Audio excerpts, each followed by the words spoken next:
Hi, I'm Jim. Welcome to the Unbound Performance Podcast, where we explore the world of sports and performance mindset training. And I'm Caroline. Each week we talk about the strategies, habits, and mental framework that help us to excel. Let's get into today's episode. Sometimes when you get just excited, saying you're that. making like a really bold point. You get a little loud in the first beat, and then Do I? the audio goes, like shoots up, and then it cracks. Really? Yeah. Okay. All right. But it's good when you get excited. It means you've got really good things to say. Yeah. Going crazy. Anyway. Crazy. Yeah. A little youth sports dabbling again, huh? Yeah. Well, there was an article on The Athletic again, and it was about youth sports, and it was interviewing Greg Olsen, who longtime NFL player, now color analyst.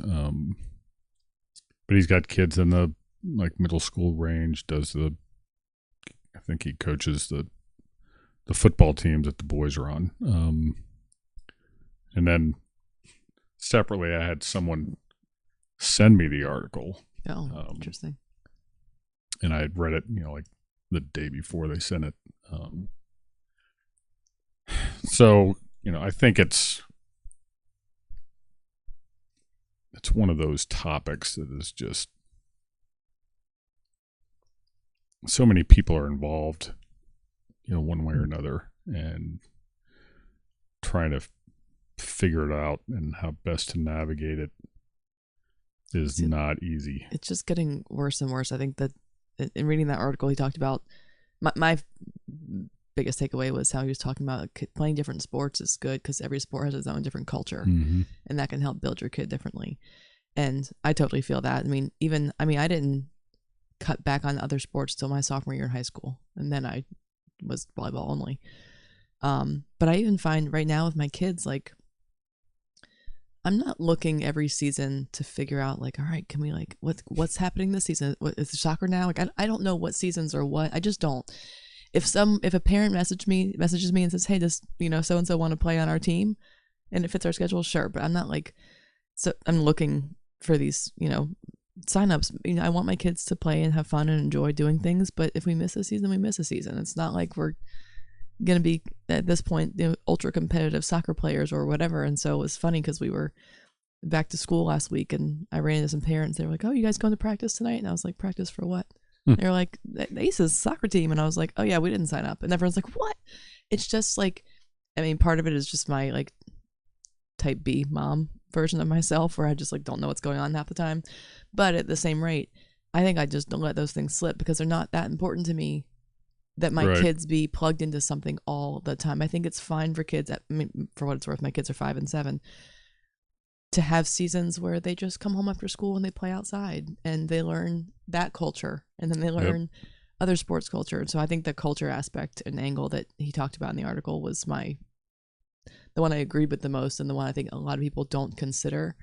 They think about dabbling in different sports for the physical aspect of it and figuring out where your physical skills lie best. But I think the culture is far more shaping of your humans. Well, and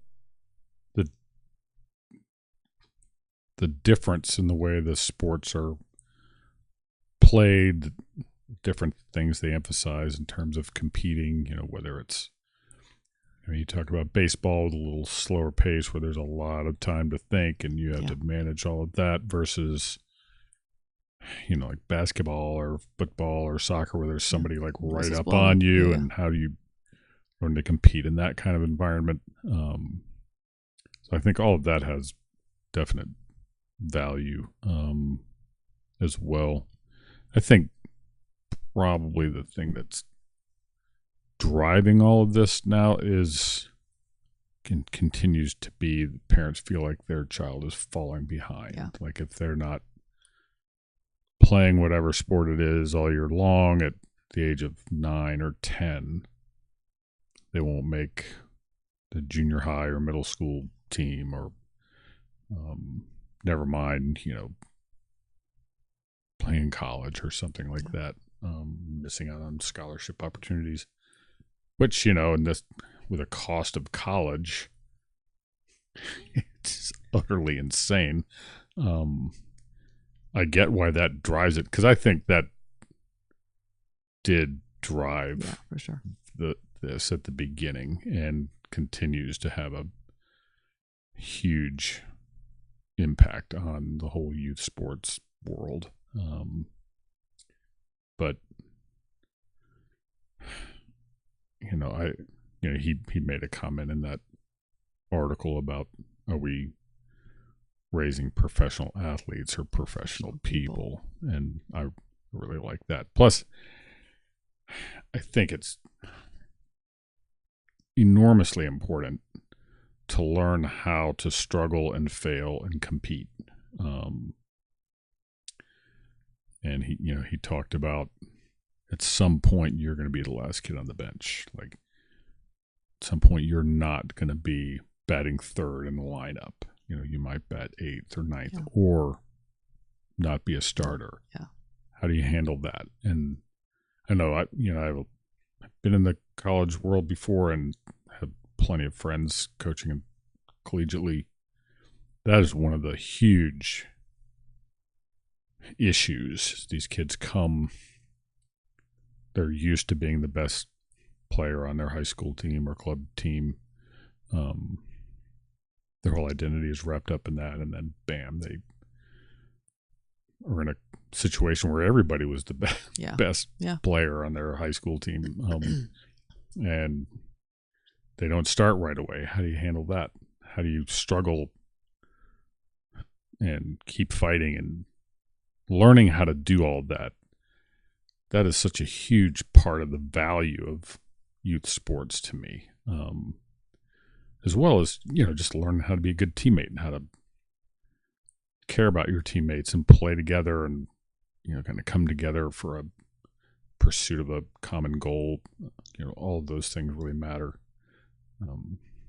But there's so much money involved. I know we went to Atlanta this summer for baseball, and my kids are 12 and 14. Son's 12, daughter's 14. There was one of these big baseball superstores there, and you could have spent a fortune in there on stuff that I grew up playing baseball. Nobody ever had all the gadgets and tools, and it's crazy. But kids see them on TV, college or pro athletes wearing them, and so, oh, that's cool. Right, gotta have it. And I get it. Yep. But man, it's a heck of a landscape to navigate. Yeah, I look back and think about. Every now and then I think about taking my kids back to school for like new school shoes, or I don't take them to the store. I just hop on Amazon and get it. And I remember, I grew up with the internet, but not like the kids today grew up with the internet, right? There wasn't a million shoe stores you could access and get them tomorrow. And I just remember seeing someone at a big tournament with a different pair of shoes or a different color scheme I hadn't seen before. Because unlike the internet, we can scroll and see all the colors. Unless you saw someone wearing them, it wasn't really like. So I think there's also that influence too of what they see, and therefore thinking that we need to have all these things. And it sort of takes, well, not sort of, it really takes away from the sport. Like my 5-year-old son, the big glasses the baseball players are wearing now, like he wanted a pair of those. And he's playing t-ball, but he sees that that's what he calls them, his baseball glasses. Like he sees that that's part of it. I thought this, you're bouncing off your comment about failure. And I wanted to read this so that I didn't butcher it, but, he talks about how we don't think we want to teach our kids that losing is okay. Right. And I think we hear that sometimes. And he specifically said, now when they're 5 or 6 years old learning t-ball, I'm not talking about those kids. I'm talking about middle school, 12, 13, 14-year-old kids. They're old enough, in my opinion, to start learning about what competing looks like, what wins and losses are, and connecting the hard work to wins. And I think that's something he said specifically when he was comparing the different sports and the cultures. He was saying, in football, you learn the lesson that you're going to get hit and you're going to wake up bruised, and people are physically coming at you, and you have to decide that you're going to get up the next day and still go to practice anyway when you're sore. Unlike, baseball, you might be sore from something else, but people aren't just like attacking you the whole time. Yep. And I think we often, I assume oftentimes when people hear us talking about focus on the mindset part, like winning will come, or that like winning doesn't really. We never say like winning doesn't matter, but I think people maybe tend to think that we're just trying to say like, well, it doesn't matter if you win or lose. It does matter if you win or lose. Like, we're not discounting that at all, but talking about not just did you win, but the competitiveness and the drive and the work that goes into that, and then the lesson learned when the win's not the outcome. The idea of winning, like if winning or being successful and whatever, if that's everything you hang your whole identity and sense of worth on, then it makes it really difficult to win. I think you can use winning as like motivator, set goals, great. But you have to, and look, like we've all seen it, like whatever, the Super Bowl, like you come within a hair's breadth. I was reading an article in the Seahawks when they were in the second Super Bowl in a row after winning one, and they were right down there on the goal line, and a lot of them thought they should have called a running play. They wound up calling a passing play. It was intercepted. They wound up losing the game. That team did not recover from that. Yeah. And I guess there's a book coming out, and I think what I read was an excerpt from that. But they tried to have a meeting about it in the off season with the coaching staff, kind of explain what they were thinking, try to have some healing or whatever. It did not work. And so there's no way you can just sit here and tell someone in that situation that, it doesn't matter. Well, you tried hard, and it's about the process. No, for them, that process has been the entire season leading up to that moment that didn't pan out. Their lives, like they had a chance to go back to back, become one of the few teams ever win 2 Super Bowls in a row. And so for us to sit here and suggest that the winning isn't that big of a deal, it's a big freaking deal. Yeah. But if you want to give yourself the best chance to win, you lock in on what you're doing right now, and then you keep doing that. But I think when it comes to youth sports,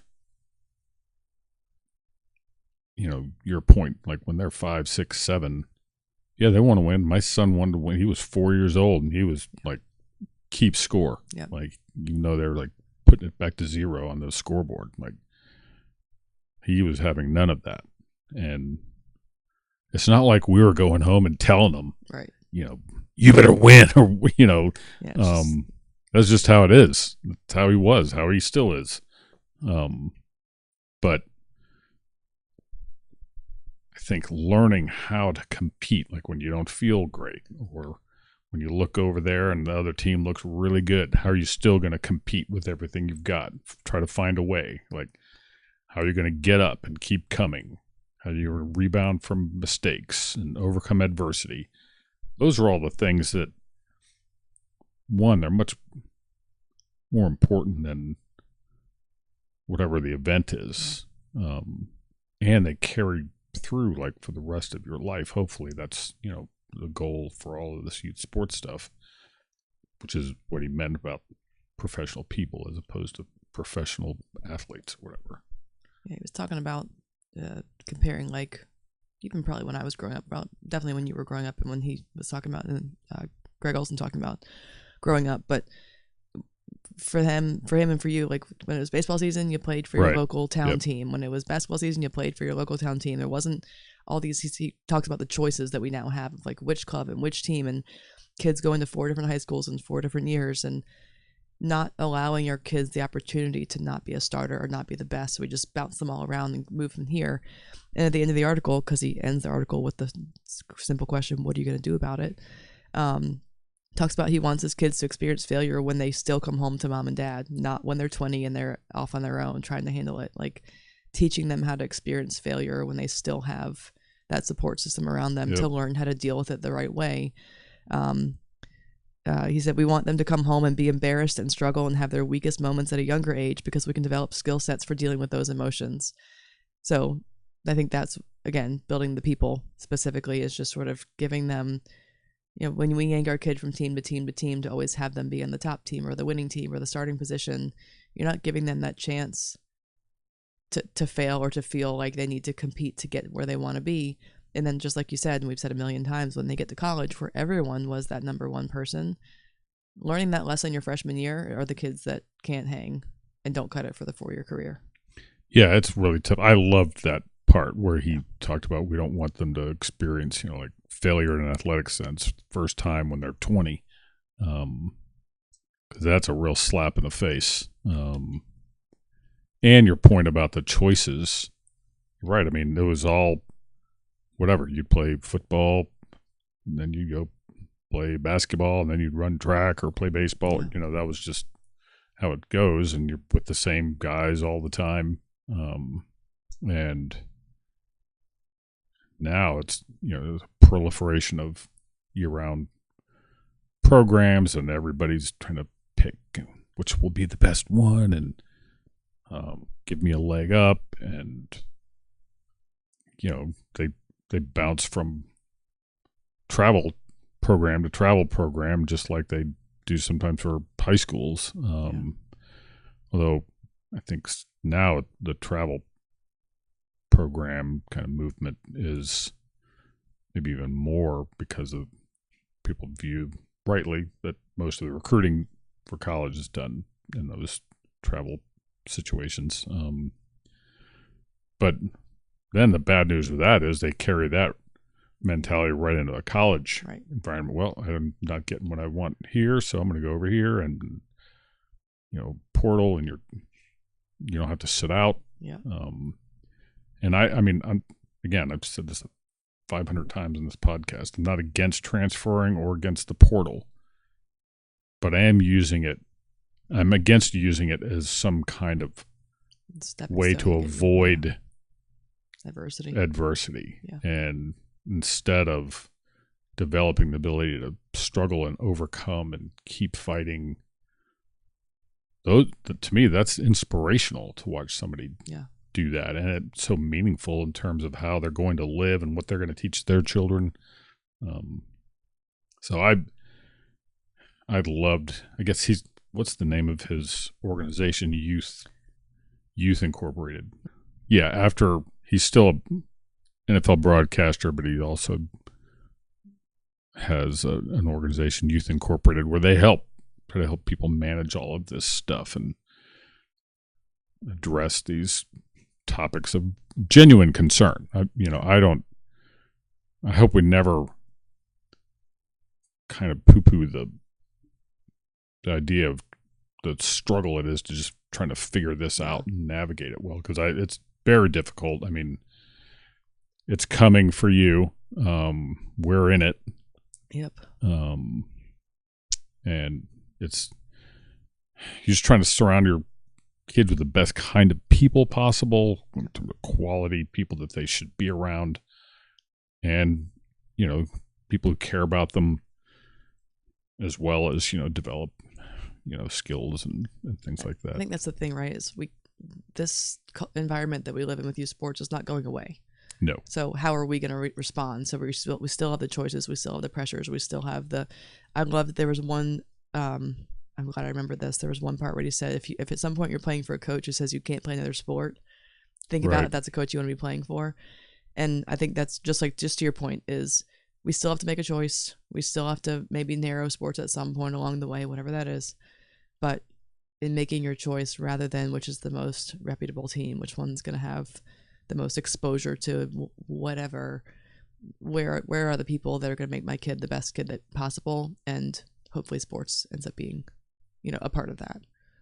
Yeah, because I know people who try to discourage you from having anything to do with travel sports, and I just don't think that's realistic, especially if you have someone who has designs on playing collegiate athletics, or professional. Then well, that's just not going to happen. That you're not serving them well.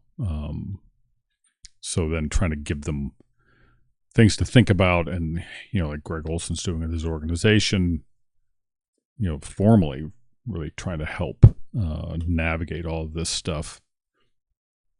That's where it's at. Like, just trying to ignore it is, I don't know. That seems unworkable to me. Yeah. So, to everybody who's a parent watching and has kids in this, there are resources, there are people to talk to,